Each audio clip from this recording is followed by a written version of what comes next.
First, they came for the communist, and I did not speak out because I was not a communist.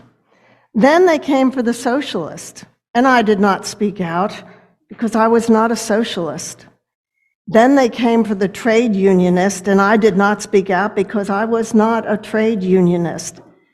Then they came for the Jews, and I did not speak out because I was not a Jew.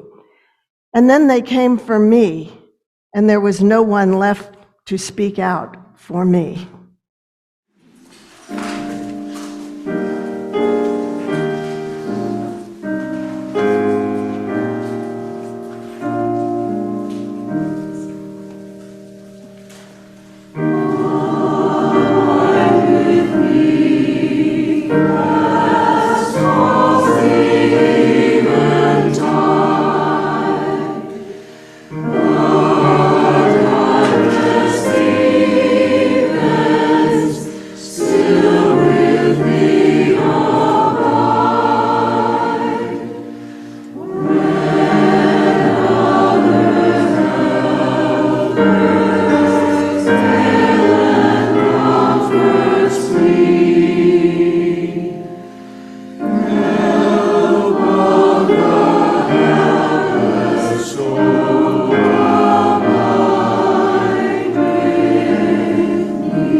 So, do you all know what the word welcome means?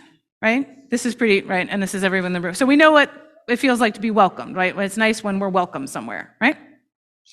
What do you think, and I'm going to ask up here first, and then I might ask the larger group of us, what do you think the opposite of welcome is? Yes, Theo? Unwelcome. What about it? Something? Yes. They kick you out. That's definitely unwelcome. Yes.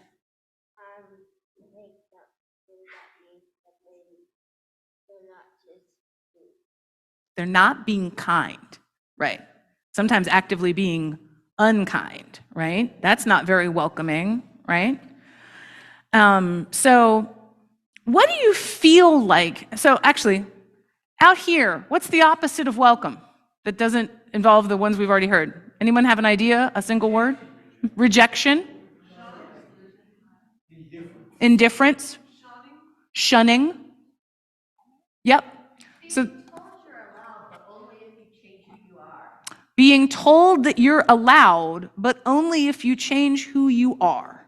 That's not very welcoming, right? Yeah, that's an ouch. And so, but what does it feel like when you're welcomed somewhere? You're welcome. How does that feel, like in your body? Yes?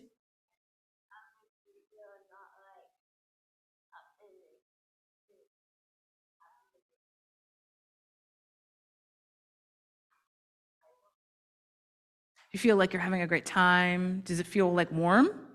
People have heard of warm welcome, right? You've given a warm welcome. So what does it feel like when you go to a place that you already know and love? Maybe a friend's house, or the library, or some place where you love to go that feels welcome. How does that feel? And I'll take answers from out here too. How does it feel in your body to feel welcome? Safe, loose, warm, happy, relaxing, calm. Yeah, so being in our bodies and being welcome in a place makes us less anxious. We don't hold ourselves as tensely. What does it feel like when you go to a new place for the first time, but you do feel welcome there? Is it sad to go to a new place? No. Yes?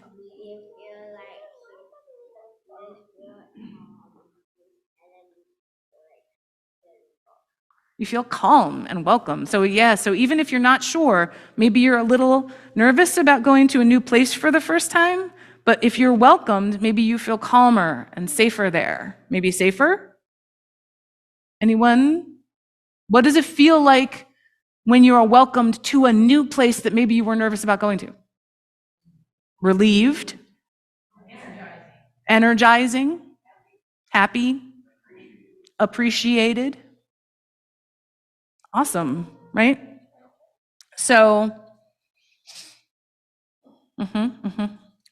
so if you feel unwelcome in any kind of place, whether it's a place you've been before, but maybe for some reason something happens that day, or you're going to a new place and maybe they're not mean to you, maybe they're not unkind to you, you just don't feel that welcome.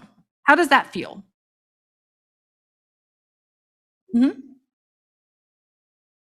Not good. I also heard not good over here. Not great, right? It doesn't feel great. Yep. Left out. Anyone else? Anyone in the larger? What does it feel like when maybe, like I said, maybe not even actively kicked out, but just not welcome? Feels hard. Tightened in the chest. I feel tightened. Disappointed. Sad. Lonely. Okay. So today, we are actually going to be talking about some complicated things involving welcoming, and specifically involving being made to feel extraordinarily unwelcome in historical contexts and places when people were actively kicked out, disregarded, disrespected, and put aside.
Our reading this morning is an excerpt from Monuments to the Unthinkable by Clint Smith.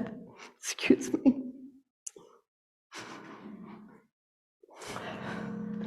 Which was first published in the December 2022 edition of The Atlantic.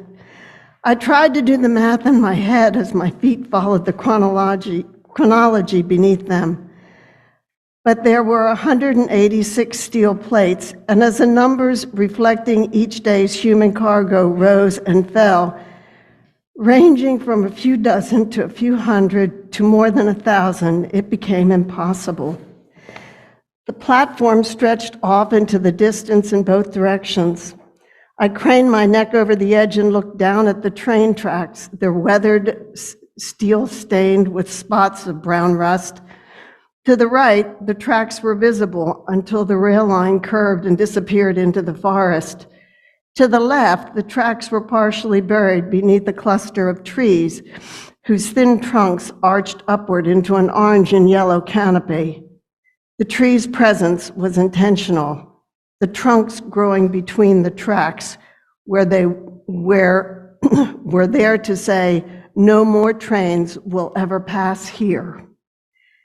This memorial, designed by the architects Nicholas Hirsch, Wolfgang Lorch, and Andrea Wandel, opened to the public on January 27, 1998, Holocaust Remembrance Day. I asked Brenner what he felt when standing on this platform and seeing these dates, these numbers, these words. He paused and looked around at the tree above us, his eyes moving slowly back and forth as he was searching for the answer in the leaves. I cannot process it. My mind cannot process it. And obviously, he wiped his eyes. My body can process it. After he left, I sat down on the platform and let my legs dangle over its edge. Small blue wildflowers sprouted from the cracks in the wooden railroad ties below. From 1941 to 1945, 50,000 people were sent on these tracks to death camps and ghettos. I closed my eyes and I pictured soldiers yelling, children crying, bodies tussling, suitcases rattling. I wondered how much the deportees knew about where they were headed and when they got on those trains. I wondered how many days they spent inside those rail cars. I wondered if they were able to sleep. I thought of my own children. What would I have told them about where we were going? How would I have assuaged their fear? How would I have assuaged my own?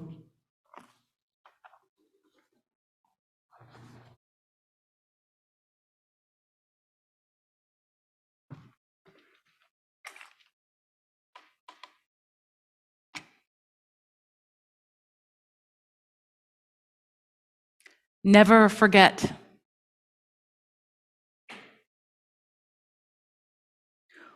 What is the opposite of welcome? Disregard, distrust, ambivalence, neglect, abandonment. I asked Brenner what he felt when standing on this platform and seeing these dates, these numbers, these words.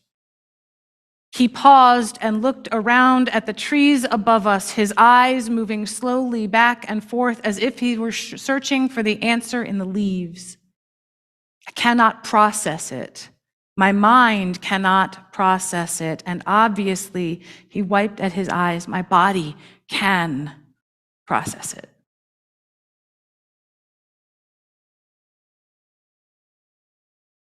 There is a way that welcome feels in the body. And disregard, distrust, ambivalence, neglect, abandonment, harm, hurt, the body carries those too.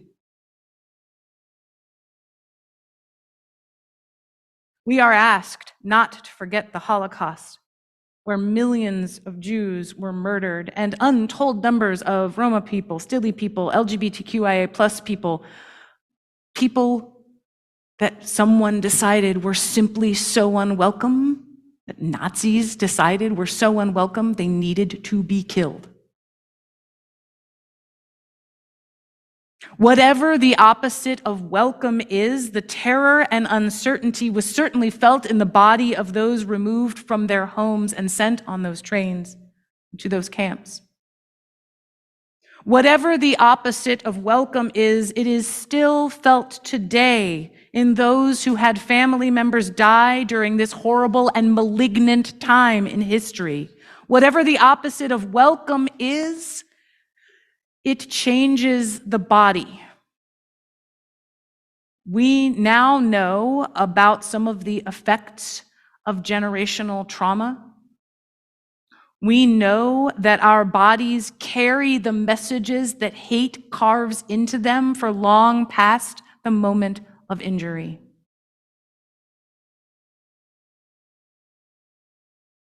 We know we live in a hurting world.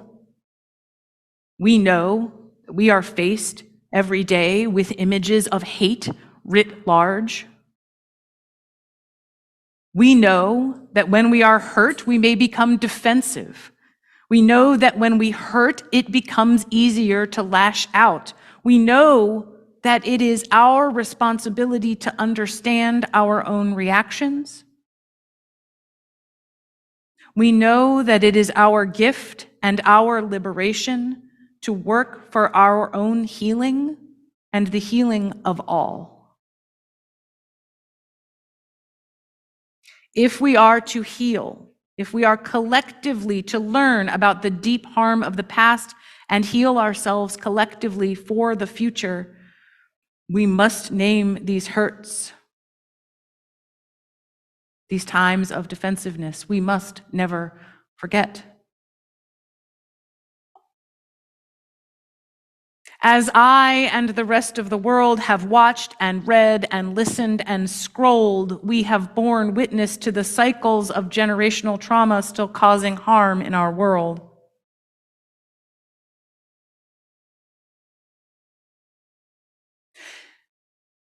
It is not within my knowledge or my ability to stand here before you this morning and tell you exactly what has led to Israel's leaders choosing to respond in the overwhelming way that they did to the real harms done to them by the Hamas attacks of October 7th, 2023.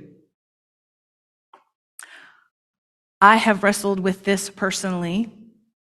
I have tried to pick apart what I know of the how and the why and the when. It's like grabbing the same rope hand over hand with another person for so long that eventually the rope slips away between you and you are left holding nothing, knowing nothing, wanting only to see the killing stop. I have thought of every time that I was taught the golden rule or to turn the other cheek. I have thought of every time that we've had public debates over the right to defend oneself, one's property, one's personhood. I have thought of all the times that world leaders entrusted with ethical care of those who have elected them have instead attacked their self-same personhood, writ small or writ enormous.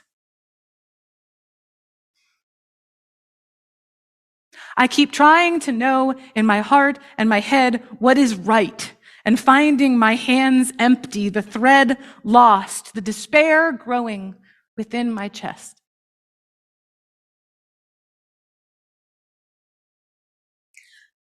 How can we right the wrongs of the past? What can heal us? How can we be true to our vow never to forget, but also take up the task of healing that ensures that we ourselves will not continue to perpetuate harm? How do we break this cycle?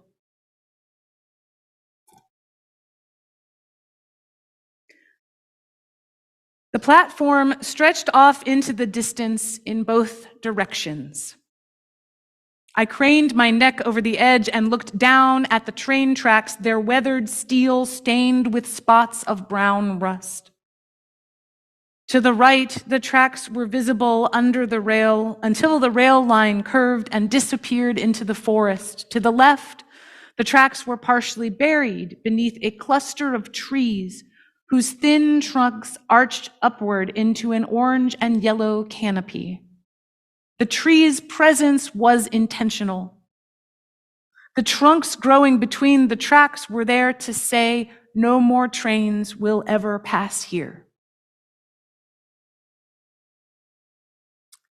This is a very powerful piece by Clint Smith that originally appeared in The Atlantic, which, Molly, thank you so much for sharing with us this morning. I know it's a hard piece.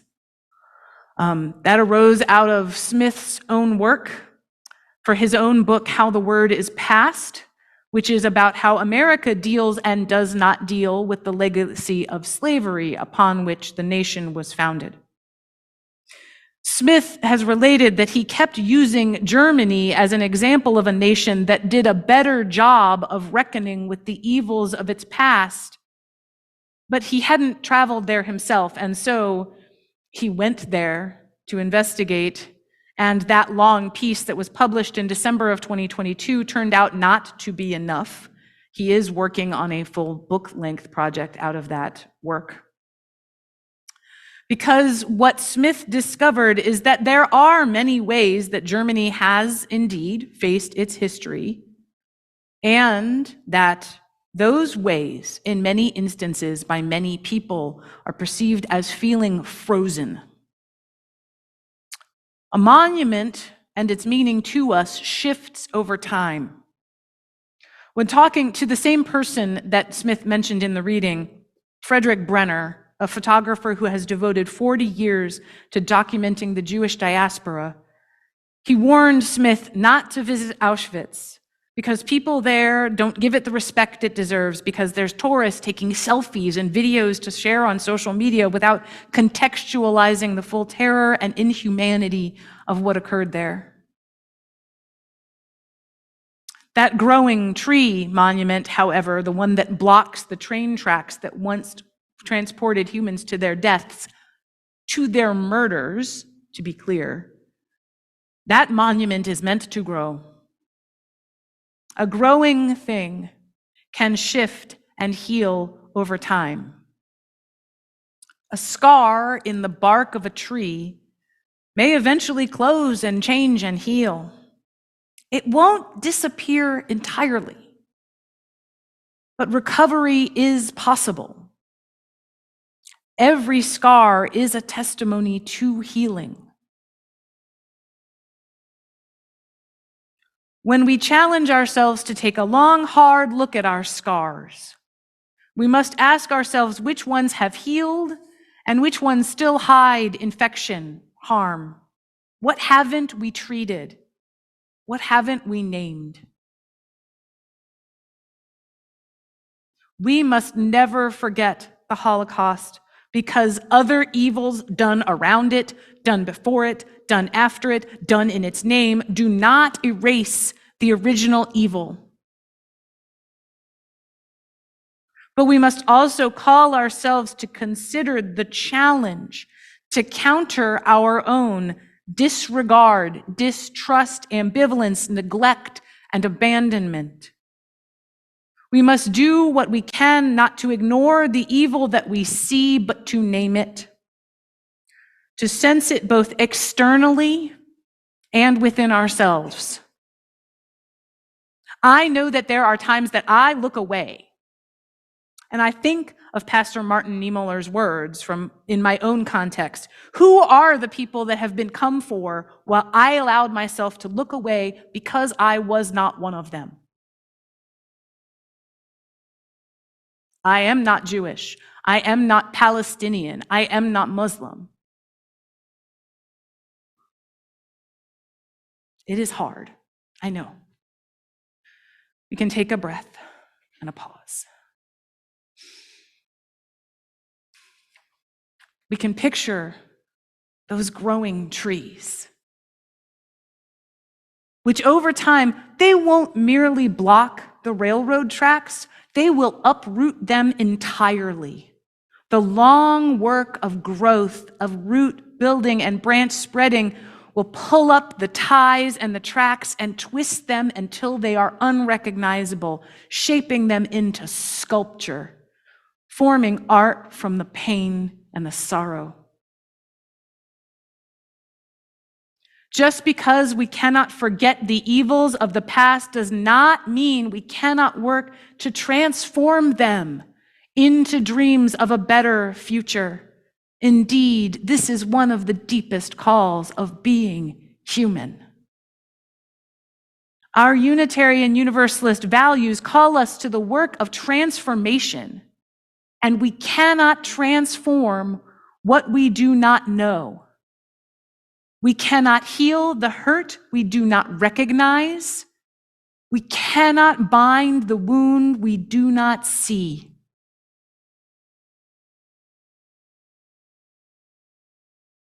Never forget. Work towards welcome. Work to heal. So may it be.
Please join us in extinguishing your chalice and your home chalices if you have lit them with these words.